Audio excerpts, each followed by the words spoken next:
قربانی واجب ہے یا سنت؟ تو میں پہلے بتا چکا کہ اہل سنت اور اہل تشیع کا اجماع ہے اس بات پر کہ حج کی قربانی تو فرض ہے یا واجب، یہ دونوں انٹرچینجبل ورڈ استعمال ہوتے ہیں۔ البتہ جو عید قربان کی قربانی ہے اس میں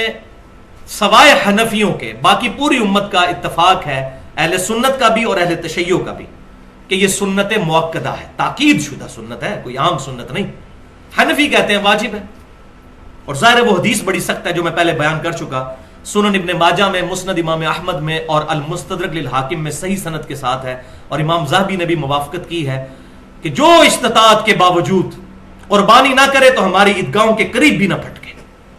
اب اس کے بعد اگر کوئی واجب کا رزلٹ نکال لے تو بعید نہیں ہے،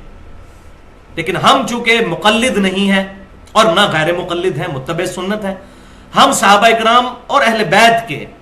فہم کے مطابق کتاب و سنت کو سمجھتے ہیں۔ تو اب کیوں ہم اس کو واجب نہیں سمجھتے؟ وہ دلیل ہے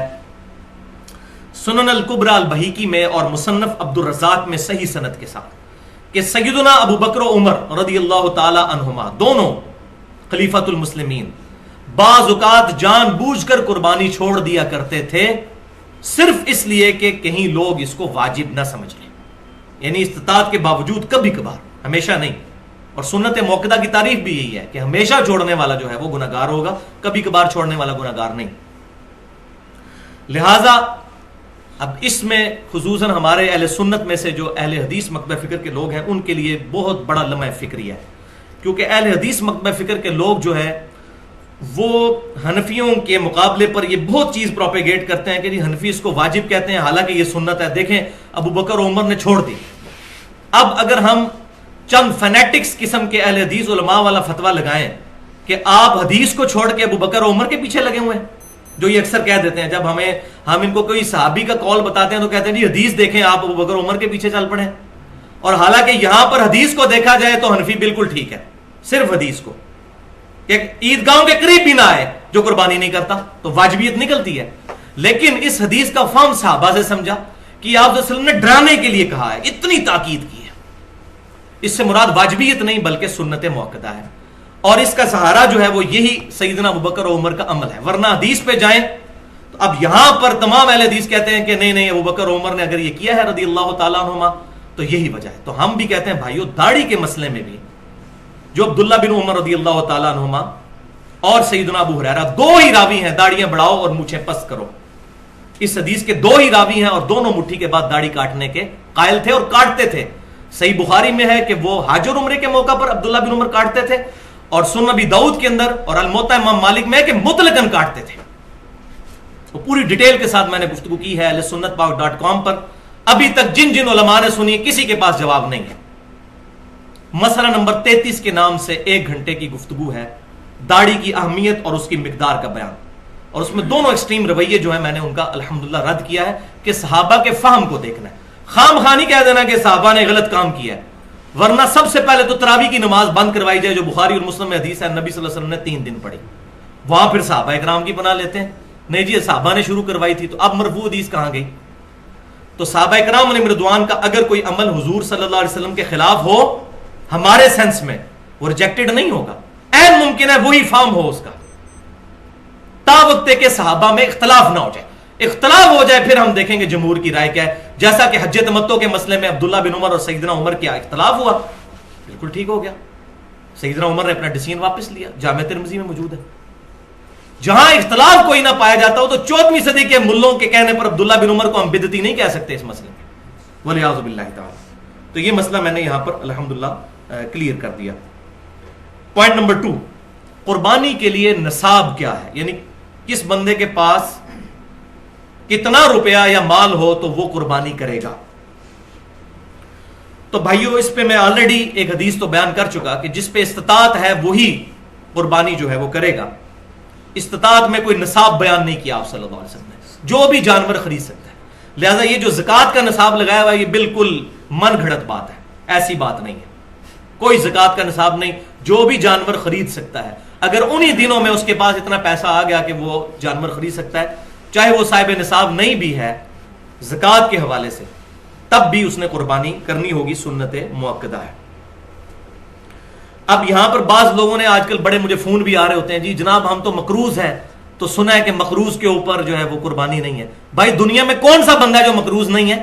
آپ نے جو کمیٹیاں ڈالی ہوتی ہیں لاکھ لاکھ 2-2 لاکھ کی، تو مقروض ہی تو ہوتے ہیں۔ تیسری کمیٹی لے کر بیٹھ جاتے ہیں، ابھی پیچھے 15 کمیٹیاں باقی ہوتی ہیں، تو قرض ہوتا ہے آپ پر۔ اس حساب سے تو دنیا میں کسی پر بھی قربانی نہیں بنے گی۔ یہ مقروض شروع والی یہ سب من گڑت اور فراڈ والی باتیں ہیں، کوئی ایسی بات نہیں ہے۔ قرضہ تو ہر بندے پر ہے۔ اور دوسری طرف حال یہ ہے کہ اگر سالی کی شادی آ جائے تو قرضہ بھی اٹھا کر جو ہے وہ بیوی بچوں کو کپڑے اور جوتیاں لے کر دیں گے، اور کوئی سرمنی آ جائے سارے کام کریں گے، لیکن قربانی میں جی میں تو مقروض ہوں۔ تو قرض بھی اگر اٹھانا پڑتا ہے کسی بندے کو، قربانی کرے وہ، اگر وہ سمجھتا ہے کہ میں اتار سکتا ہوں۔ قرض تو ہم سب اٹھاتے ہیں، جو کمیٹی ڈالی ہوتی ہے قرض ہی تو اٹھایا ہوتا ہے، ہمیں پتہ ہوتا ہے کہ ہم آہستہ آہستہ کر کے لوٹا دیں گے۔ تو اگر آپ کو قرض ملتا ہے تو ضرور قربانی کریں، کیونکہ وعید اس معاملے میں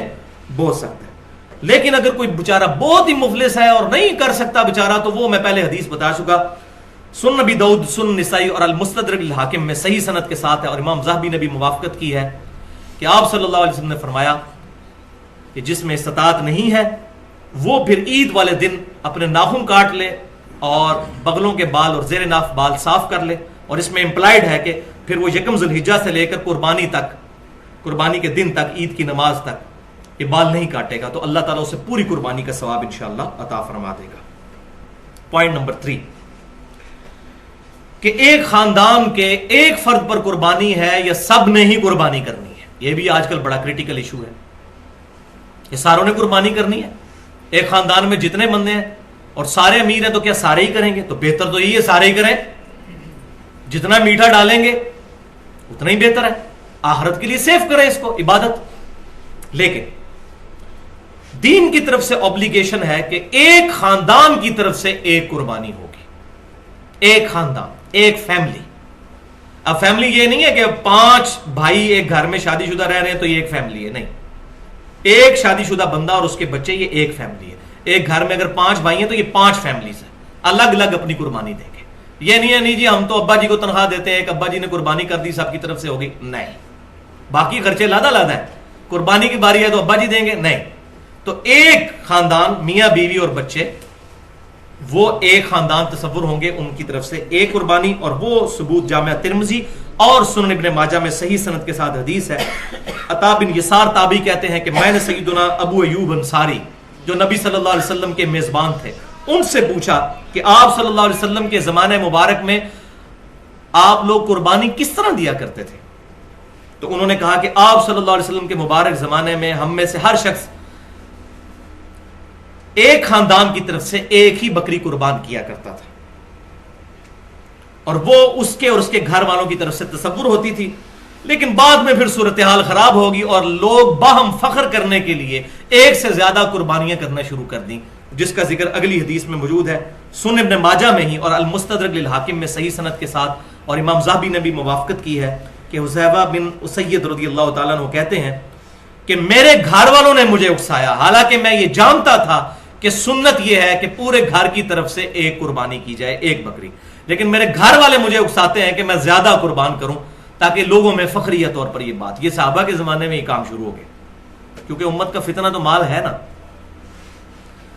تو پھر وہ صحابی کہتے ہیں کہ اب ہم زیادہ قربانیاں کرتے ہیں، اگر نہ کریں تو لوگ ہمیں کہتے ہیں کنجوس ہے، اس زمانے میں بات ہو رہی ہے، کنجوس کہتے ہیں۔ تو یہاں پر یہ بات بھی سمجھ لیجئے کہ جو بیرون ملک لوگ آباد ہیں، وہ گھر والوں کو یہاں پیسہ بھیجتے ہیں، تو وہاں ان کو قربانی پھر کرنے کی ضرورت نہیں ہے، بیوی بچے ادھر ہیں، ماں باپ ادھر ہیں، تو وہاں سے پیسے بھجوا دیے تو اس کی طرف سے قربانی ہوگی، وہ خاندان کا سربراہ ہے،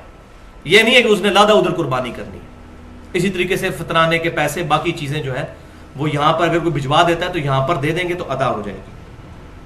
تو یہ الحمدللہ میں نے مسئلہ ساتھ کلیئر کر دیا، کیونکہ یہ اکثر لوگ پوچھتے ہیں۔ پوائنٹ نمبر 4 کہ جانوروں کی کون سی اسپیشیز ہیں جن کی قربانی لگ سکتی ہے۔